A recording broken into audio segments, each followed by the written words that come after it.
हा व्लॉग आहे बारशा दिवशीचा। आता बारशात चमकायचं तर आहेच ना, त्यामुळे म्हणलं चला मास्क लावून घेऊया।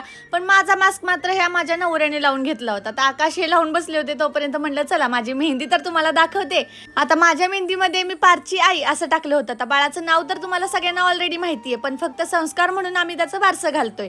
आता सकाळी मी सुद्धा परत एकदा मास्क लावून घेतला आणि म्हणलं चला साडीला इस्त्री करत करत आहे ना, ह्यांचं मात्र जेवण चाललं होतं, कारण ह्यांना जायचं होतं हॉलवरती। आता घरी एक एक करून सगळे पाहुणे जमा झाले होते, सगळ्यांशी छान गप्पा गोष्टी चालल्या होत्या, पण गडबडही तितकीच होती कारण आम्हाला जायचं होतं सगळ्यांना हॉलवरती। आता इकडे उपवास होता म्हणून सगळ्यांसाठी खिचडी बनवायचं चाललं होतं। आणि हा आमचा स्वराज, ह्याने सुद्धा मेहंदी काढली होती आणि ही माझ्या मम्मीच्या हातावरची मेहंदी।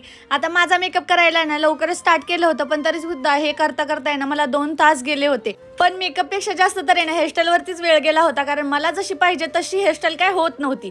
आता कार्यक्रम खूप छान झाला, पण त्याचे व्हिडिओ आहेत ना तुम्हाला नक्की पाहायला मिळतील, कारण थोड्या दिवस लागतील या गोष्टीला।